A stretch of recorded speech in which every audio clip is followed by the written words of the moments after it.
శ్రీరామచంద్రుడు మానవ శరీరం ధరించుటకు కారణం ఏమిటి అని పార్వతీదేవి ప్రశ్నిస్తుంది మహేశ్వరుని. ఇంతవరకు మనం నిన్నటి రోజున విన్నాం. ఇక ఈరోజు రామావతార రహస్యం పార్వతీదేవికి మహేశ్వరుడు ఏం చెప్పాడో విందాం. రామావతార రహస్యము శివుడు ఈ విధంగా చెప్తున్నాడు పార్వతీదేవికి. కాకభుసుండి విస్తరించి చెప్పినది, పక్షిరాజు గరుడు అత్యంత శ్రద్ధతో విన్నది, నిర్మల మంగళప్రద రామచరిత మానస కథను వినుము. వారిద్దరి ఉత్తమ సుందర సంభాషణము ఏ విధముగా ఎట్లు జరిగినదో తరువాత చెప్పెదను. శ్రీరామావతార కారణ చరిత్రను మొదట చెప్పెదను. శ్రీహరి అవతార కారణము ఇతమిత్తమని చెప్పలేము. కానీ శ్రీరామావతార ముఖ్య కారణములు మహాత్ములు, మునులు, వేదములు, పురాణములు తమ శక్తి కొలది ఏమేమి వర్ణించి చెప్పినవో అవి నేను అర్థము చేసుకోగలిగినవి ఓ సుముఖి నీకు తెలుపుదును.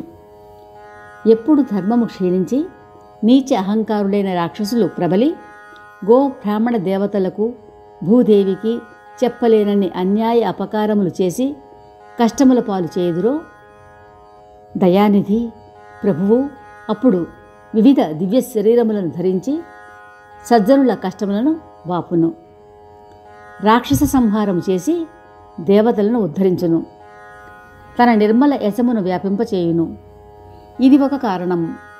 ఇంకనూ అనేక కారణములు కలవు. అవి ఒకదానిని మించి మరొకటి బహు విచిత్రములు. అటువంటి కారణములలో 1-2 విస్తరించి చెప్పుదును. శ్రద్ధగా వినుము. వైకుంఠములో శ్రీహరి సౌధమునకు 2 ద్వారపాలకులు కలరు. వారు జయుడు, విజయుడు. ఆ సోదరులు బ్రాహ్మణ శాపములచే తామస రాక్షస శరీరమును పొందిరి. సనక సనందనాదుల శాపము చేత తామస రాక్షస శరీరమును పొందిరి. వారే హిరణ్యాక్ష, హిరణ్యకశిపులు. వారు వరుసగా వరాహ, నారసింహ రూపములతో ప్రకటితమైన శ్రీహరి చేతులలో సంహరించబడిరి. వారు మోక్షమును పొందలేదు. 3 జన్మలెత్తవలనని వారికి బ్రాహ్మణ శాపము. అందుచే వారిని ఉద్ధరించుటకు శ్రీహరి మరి ఒక అవతారము ఎత్తెను. మరొకసారి అవతారము ఎత్తెను. మొదట వారి శ్రీహరి తల్లిదండ్రులు అదితి, కశ్యపులు. వారే కౌశల్య, దశరథులుగా జగత్ప్రసిద్ధి చెందిరి. ఒక కల్పములో శ్రీరాముడై అవతరించి జగత్తులో దివ్యలీలలు వనర్చెను. మరొక కల్పములో దేవతలకు కంటకుడైన జలంధరుని శ్రీహరి మోసముతో జలంధరుని భార్య బృందాదేవి పాతివ్రత్యము భంగము చేసి సంహరించగా బృందాదేవి శాపకారణముగా ఆ జలంధరుడే రావణుడుగా జన్మించుట చేత రావణ సంహారము కొరకై రాముడే జన్మించి రావణుని సంహరించి పరమపదమిచ్చెను. ఒక కల్పములో శ్రీరామచంద్రుడు మానవ శరీరమును దాల్చుటకు ఇది ఒక కారణము. ఓ భరద్వాజముని, సర్వేశ్వరుని ప్రతి అవతార గాథలకు కవులు అనేక కారణములు అనేక విధములుగా చెప్పి కీర్తించారు. మరి ఒక కల్పములో నారద శాపము చేత ప్రభువు అవతరించవలసి వచ్చెను అనగా విని పార్వతి ఆశ్చర్యంతో ప్రశ్నించింది. నారదముని శాపమా? అది ఎట్లు? నారదుడు మహాజ్ఞాని, విష్ణుభక్తుడు కదా. ఏ కారణం చేత భగవంతుని శపించెను? పురారి, నాకు ఈ కథ పూర్తిగా చెప్పుడు. అప్పుడు మహాదేవుడు నవ్వుతూ ఈ విధంగా చెప్పాడు. పార్వతి, ఎవరూ జ్ఞాని కాదు, ఎవరూ మూర్ఖుడు కాదు. శ్రీ రఘురాముడు ఎవరిని ఎప్పుడు ఏ విధముగా చేయునో అతడే అట్లే అగును. యాజ్ఞవల్క్యుడు చెప్పుచున్నాడు. భరద్వాజ మహర్షి శ్రీరాముని విచిత్ర లీలలు, నారదుని వ్యామోహగాథను చెప్పుతున్నాను, శ్రద్ధగా వినుము. ఇప్పుడు తులసీదాస్ చెప్తున్నాడు. సజ్జనులారా, దుర్హంకారమును మదమును పారద్రోలి జన్మ మరణ సంస్కృతిని నశింపచేయు శ్రీ రఘువీర పదములను స్మరింపుడు. ఈ రామావతార రహస్య వృత్తాంతములో కాకభుషుండి గరుడుల, శివపార్వతుల, యాజ్ఞవల్క భరద్వాజుల మరియు తులసీదాసు సజ్జనులతో చేసిన సంవాదమును దర్శించగలము. ఇప్పుడు నారద గర్వభంగము విందాం. హిమాలయ పర్వత సానువులలో ఒక పవిత్ర గుహ ఉన్నది. దాని సమీపముననే ప్రవహిస్తూ ఉన్నటువంటి గంగానదీ తీరమున మనోహరమైన పవిత్రమైన ఆశ్రమము ఒకటి ఉన్నది.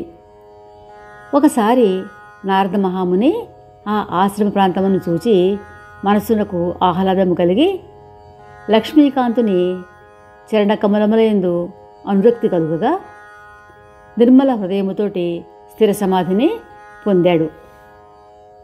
ఇది చూసి ఇంద్రుడు భయపడ్డాడు. మన్మధుని పిలిచాడు. నారదుని తపోభంగము చేయమని వేడుకొన్నాడు. మన్మధుడు తన మాయాచేష్టలు ప్రయత్నము వ్యర్థమైపోగా తన ఓటముని అంగీకరించాడు.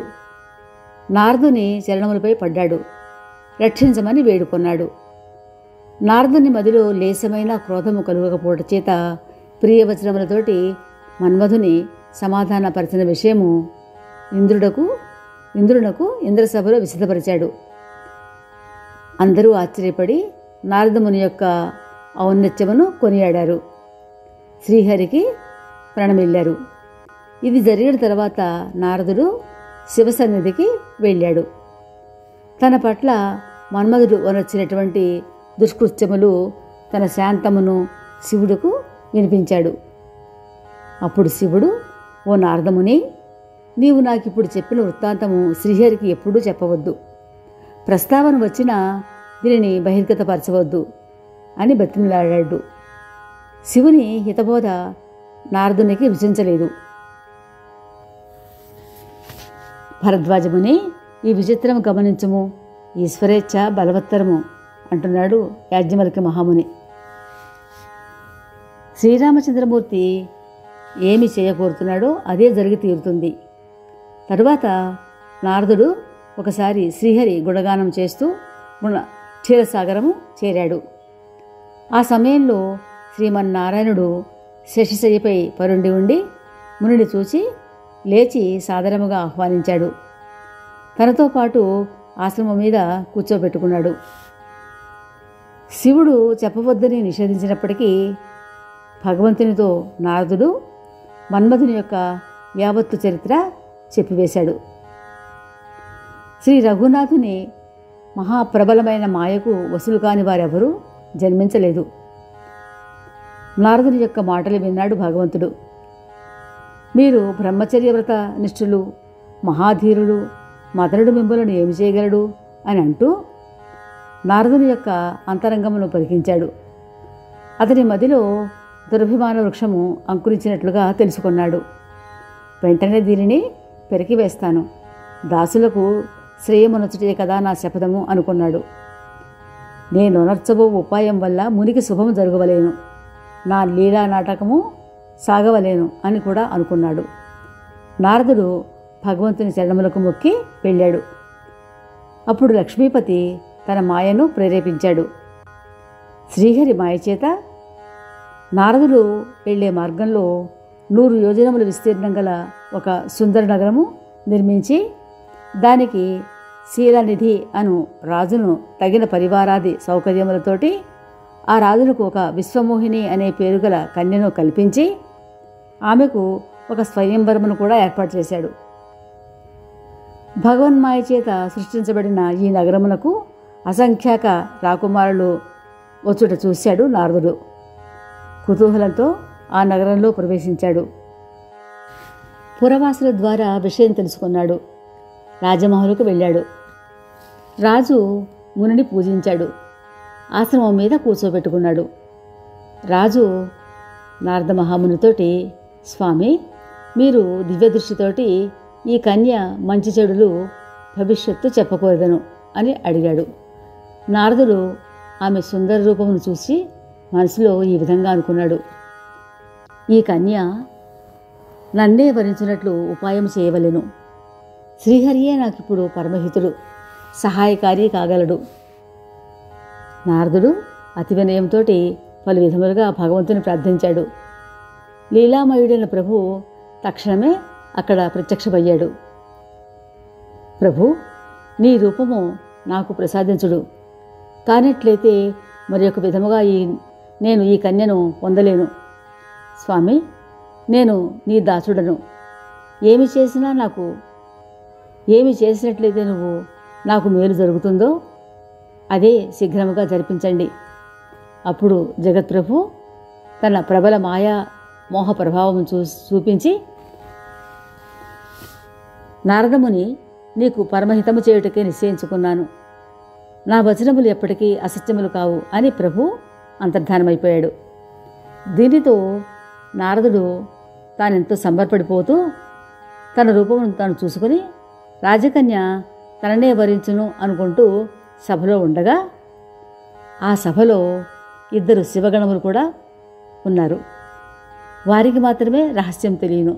బ్రాహ్మణ వేషములో ఉండి శివగణములు ఈ లీలలు చూస్తూ వినోదిస్తూ ఉన్నారు. వారు నారదుడు ఉన్నటువంటి వరుసలోనే ఉన్నారు. వారు నారదునికి వినిపించేటట్లుగా వ్యంగ్యంగా ఇట్లా అన్నారు: వీరి సౌందర్యం చూచి రాకుమారి తప్పక ఆనందిస్తుంది. సాక్షాత్తు హరిగా భావించి వీరినే వరించి తీరుతుంది.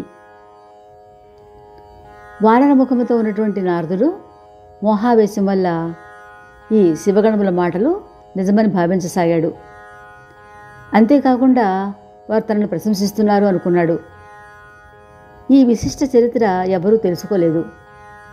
నారదుని యొక్క అసలు స్వరూపము, ఆయన కొండముచ్చు ముఖము రాకుమారికి క్రోధము, జుగుప్స కలిగించాయి. ఆమె తన హస్తకమలములలో జయమాల ఉంచుకొని రాకుమారులను పరిశీలిస్తూ తిరుగుతూ ఉన్నది. నారదుడు తన మిథ్యా సౌందర్య గర్వంతో ఉబ్బి తబ్బిబ్బై రాకుమారి ముందుకు వంగుతున్నప్పటికీ ఆమె పొరపాటును కూడా నారదుని వైపు చూడలేదు. ఇది చూసి శివగణములు పకపక నవ్వుతూ ఉన్నారు. సర్వేశ్వరుడు రాకుమారుని వేషములో అక్కడికి రాగానే రాజకుమారి ఆయన మెడలో జయమాల వేసింది. శ్రీహరి ఆమెను తీసుకొని వెళ్ళిపోయాడు. మహాభ్రమలో ఉన్నటువంటి నారద మహాముని యొక్క బుద్ధి పూర్తిగా నశించి హృదయం వికలమైపోయింది. శివగణములు అప్పుడు నారదుని చూసి నవ్వుతూ, ఒకసారి అద్దములో తమ ముఖము చూసుకొని రండి అని అంటూ వారు ముని శాపానికి భయపడి పారిపోసాగారు. ముని నీటిలో తన ముఖం చూసుకున్నాడు. తన వికృత రూపం చూసుకొని మహాక్రోధంతో శివగణములను ఈ విధంగా శపించాడు: మీరు మహాకపటులు, పాపులు అయిన రాక్షసులైపోండి. మీ పరిహాస ఫలమును అనుభవిస్తారు. మరలా ఏ ముని పట్ల ఈ విధముగా పరిహసించకండి. నారదుడు మరలా తన ముఖమును చూసుకొనగా తన పూర్వరూపమే కనబడింది. కానీ ఆయన మనస్సు స్థిమితపడలేదు. ఆ స్థితిలో భగవంతుని వద్దకు వెళుతూ ఉండగా విష్ణువే ఆయనకు మార్గమధ్యములో కలిశాడు. నారదుడు మాయాభ్రాంతిలో ఉండటం వల్ల మనసు నాకు ఇంకా జ్ఞానోదయం కాలేదు. నారదుడు ఎంతో క్రోధావేశంతో ఈ విధంగా అన్నాడు భగవంతునితోటి: నీవు ఇతరుల బాగు చూడలేవు. నీకెంత ఈర్ష్య, ఎంత కపటము. సముద్రమథనమప్పుడు నీవు దేవతలను ప్రేరేపించి శివుని పిచ్చివారిని చేసి ఆయన చేత గరళం మింగించావు. శివునికి విషము, రాక్షసులకు మద్యము ఇచ్చి నీవు మట్టుకు లక్ష్మీదేవిని, కౌస్తుభమణిని పుచ్చుకున్నావు. నీదెప్పుడూ కపటి వ్యవహారమే. నీవు మోసకారివి, స్వార్థపరుడవు, పరమస్వతంత్రుడవు. నీ నెత్తిపై అధికారి ఎవడూ లేడు. నీకెప్పుడు ఏది తోచునో అదే చేయిస్తూ ఉంటావు. మంచిని చెడుగాను, చెడును మంచిగాను చేస్తూ ఉంటావు. అయినా నీ హృదయంలో దుఃఖము కానీ ఆనందము కానీ కలుగనీయవు. ఇంతవరకు నిన్నెవరూ సరిచేయలేదు. నీ పాపమునకు తగిన ఫలము తప్పక అనుభవించి తీరుదువు. ఏ శరీరమును ధరించి నీవు మోసగించితివో నీవు ఆ శరీరమునే పొంది దుఃఖించుము.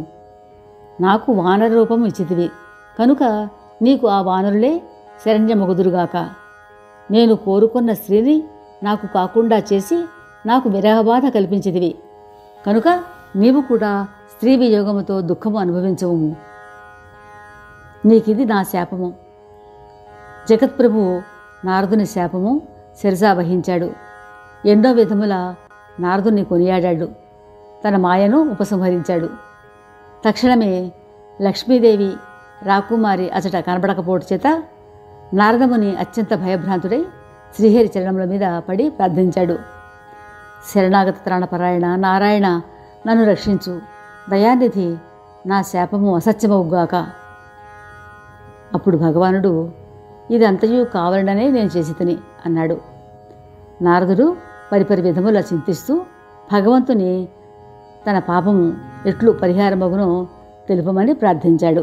రేపు ఇదే సమయానికి నారదుని గర్వభంగము 2వ భాగము మన మోహనవాణి ద్వారా విందాం. శ్రోతలు లైక్ చేసి తమ బంధువులకు స్నేహితులకు షేర్ చేస్తారని, తమ అమూల్య అభిప్రాయములు కామెంట్ బాక్స్ ద్వారా తెలియచేస్తారని ఆశిస్తున్నాము. శ్రీరామ రక్ష, సర్వజగద్రక్ష. మోహనవాణి తెలుగు పోడ్కాస్ట్ వింటున్న శ్రోతలందరికీ హృదయపూర్వక ధన్యవాదాలు. వినండి, వినిపించండి, వింటూనే ఉండండి మోహనవాణి తెలుగు పోడ్కాస్ట్. మీరు వింటున్నారు మోహనవాణి. మా కార్యక్రమాలు మీకు నచ్చితే ఇప్పటివరకు మా ఛానల్కి సబ్స్క్రైబ్ చేసుకోకపోతే వెంటనే ఈ క్షణమే సబ్స్క్రైబ్ చేసుకుని ఆ పక్కనుండే బెల్ బటన్ని మ్రోగించి అందరికీ షేర్ చేసి మీ విలువైన కామెంట్ను కూడా చేసి మమ్మల్ని ప్రోత్సహిస్తారని కోరుతున్నాను.